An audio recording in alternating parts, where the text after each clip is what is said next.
नमस्कार, नादिर टीवी के खास कार्यक्रम खास खबर खास नजर में आपका स्वागत है। मैं हूं आपके साथ पारुल। कार्यक्रम की शुरुआत करेंगे 4 बड़ी खबरों के साथ। सबसे पहले बात करेंगे यूजीसी के नए नियमों पर सुप्रीम कोर्ट की रोक की। सुप्रीम कोर्ट ने गुरुवार को यूनिवर्सिटी ग्रांट्स कमीशन यानी यूजीसी के नए नियमों पर अगले आदेश तक रोक लगा दी है। सीजेआई सूर्यकांत और जस्टिस जयमाल्या की बेंच ने कहा कि इसके प्रावधान स्पष्ट नहीं है और इनका गलत इस्तेमाल हो सकता है। साथ ही कोर्ट ने केंद्र सरकार को नया ड्राफ्ट तैयार करने के भी निर्देश दिए हैं।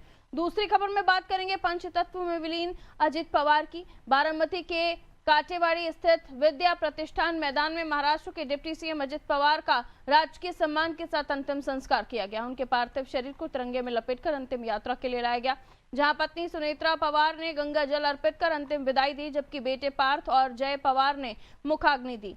तीसरी खबर में बात करेंगे कांग्रेस की बैठक पर सियासी बवाल की। दिल्ली में कांग्रेस आलाकमान के साथ हुई मध्य प्रदेश कांग्रेस संगठन की अहम बैठक में अनुशासनहीनता का मुद्दा सबसे ऊपर रहा। बैठक के बाद प्रदेश प्रभारी हरीश चौधरी ने साफ शब्दों में कहा कि अब पार्टी लाइन से हटकर बयान देने और गतिविधियां करने वालों पर सख्त कार्रवाई की जाएगी, जिस पर बीजेपी ने कांग्रेस पर तीखा हमला बोलते हुए कहा कि मध्य प्रदेश कांग्रेस अब विपक्ष नहीं बल्कि आंतरिक कलह का संग्रहालय बन चुकी है। चौथी खबर में बात करेंगे मंत्री विजय शाह की बड़ी मुश्किलों की। मंत्री विजय शाह की मुश्किलें एक बार फिर बढ़ती दिखाई दे रही हैं। एसआईटी ने उनके खिलाफ मुकदमा चलाने के लिए सरकार से मंजूरी मांगी है। एसआईटी ने बीएनएस की धारा 196 ए के तहत अभियोजन की अनुमति मांगी है, जिसमें असमंजस्य या घृणा फैलाने पर 3 साल तक की जेल और जुर्माने का प्रावधान है।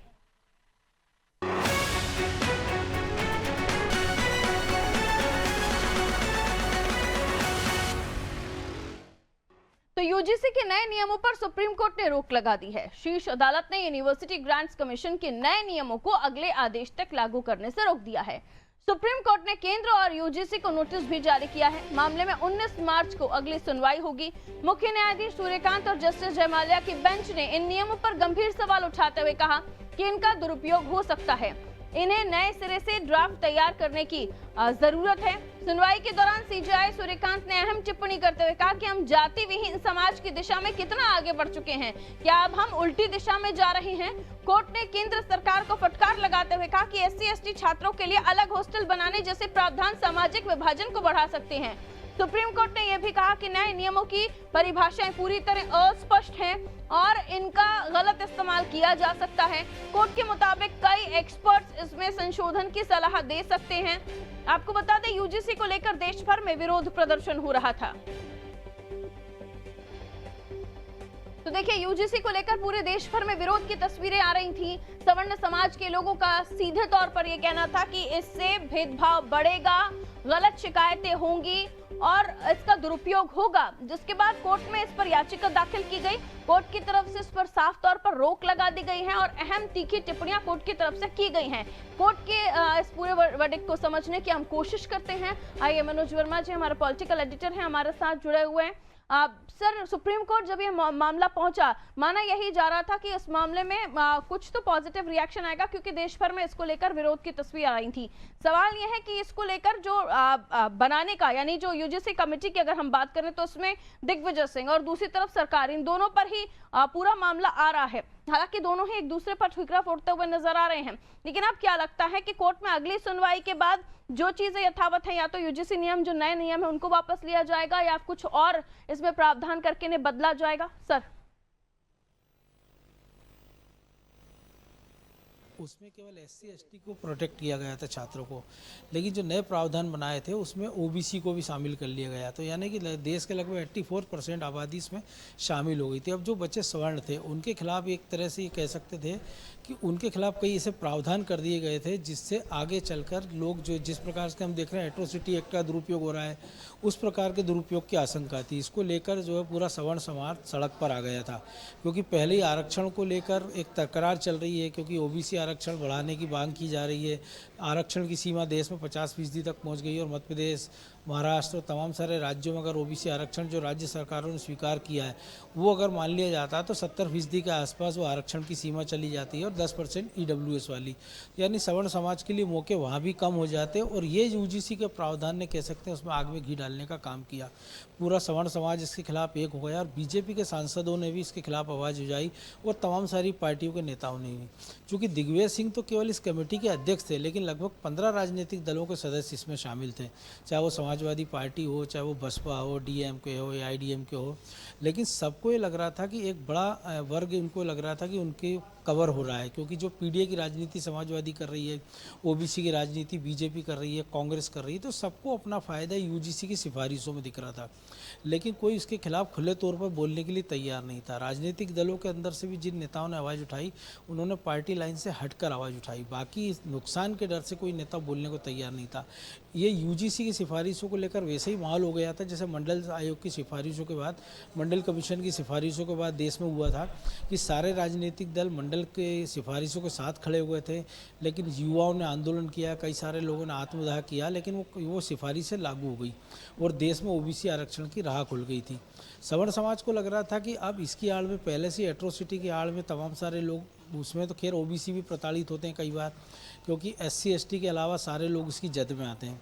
इसमें यह था कि अगर तीनों एक बड़ी संख्या एससी एसटी और ओबीसी यूजीसी के नए प्रावधान में आ जाती, और जो प्रावधान थे तो सवर्ण समाज के छात्रों के लिए कह सकते हैं बड़ी दुश्वारी हो सकती थी, क्योंकि कोई उनको प्रताड़ित करता नहीं करता एससी एसटी ओबीसी छात्रों को, लेकिन अगर वो झूठी शिकायत भी करते तो उनके खिलाफ एक्शन होता, क्योंकि पिछले प्रावधान ये थे कि अगर गलत कंप्लेंट की जाती है तो छात्रों के खिलाफ एक्शन हो सकता था। वो प्रावधान इससे हटा दिया गया था।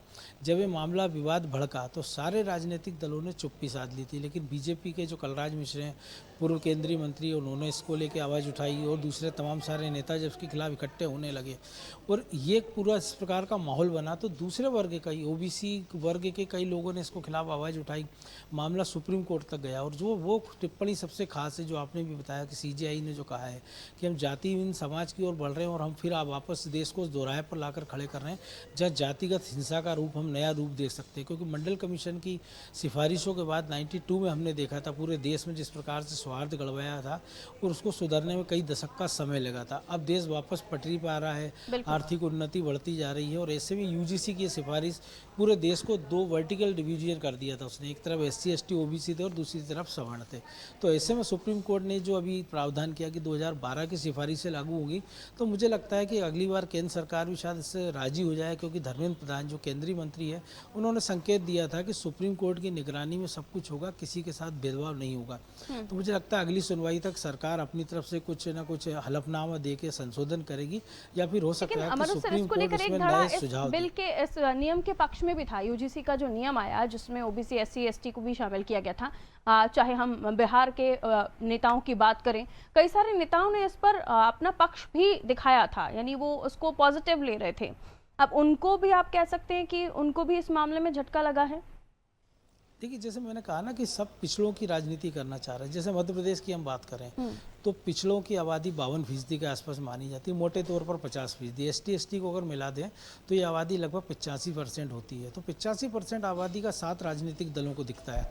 राजस्थान की हम बात कर लें, उत्तर प्रदेश की हम बात कर लें कि सपा ने पीडीए की राजनीति की, लोकसभा में 36 सीटें जीती और बीजेपी 33 पे सिमट गई थी। बिहार की हम बात करें तो कर्पूरी ठाकुर ने सबसे पहले मंडल जो सिफारिशें लागू की थी और ओबीसी को उन्होंने सबसे पहले आरक्षण दिया था। उसके बाद उनको भारत रत्न दिया गया। तो लगभग पूरे देश की जो आजकल राजनीति हो गई है, बीजेपी जरूर कहती है हिंदूवादी राजनीति, लेकिन वो भी जब बात आती है तो वो कहती है हमने पिछले वर्ग के नरेंद्र मोदी को प्रधानमंत्री बनाया है। तो ये जो ओबीसी एससी एसटी की राजनीति है उसमें सारे राजनीतिक दलों को अपना फायदा दिख रहा है, क्योंकि कुल मिला के मोटे तौर पर देश की आबादी का 80% से ज़्यादा है। तो उनको लगता है कि अगर 20% आबादी नाराज भी होती है और वो 20 भी पूरी नहीं है, क्योंकि उसमें अल्पसंख्यकों का हिस्सा भी हम जोड़ दें तो मोटे तौर पर 12-14% आबादी होती है। तो उनको ऐसा लगता है कि अगर 12-14% आबादी की कीमत पर अगर हमको 80% वोट एक साथ मिल जाते हैं तो फिर ऐसी राजनीति में कोई बुराई नहीं। इसीलिए यूजीसी के पक्ष में जो सिफारिशों में सारे दल खड़े थे, लेकिन आज सुप्रीम कोर्ट के निर्णय के बाद कई सारों ने यू टर्न लिया। जैसे बहुजन समाजवादी पार्टी ने उसका समर्थन किया था, लेकिन आज उन्होंने कहा कि नहीं, सुप्रीम कोर्ट ने जो आदेश दिया हम उसका स्वागत करते हैं। बिल्कुल, अब आगे देखना होगा नेक्स्ट हियरिंग में क्या कुछ निर्णय लिया जाता है। अमन जी, आप बने रहिए, अगली खबर पर आपसे जानकारी लेंगे। तो सुप्रीम कोर्ट ने केंद्र और यूजीसी को नोटिस जारी किया है और इसको लेकर 19 मार्च को अब अगली हियरिंग होगी, अगली सुनवाई होगी।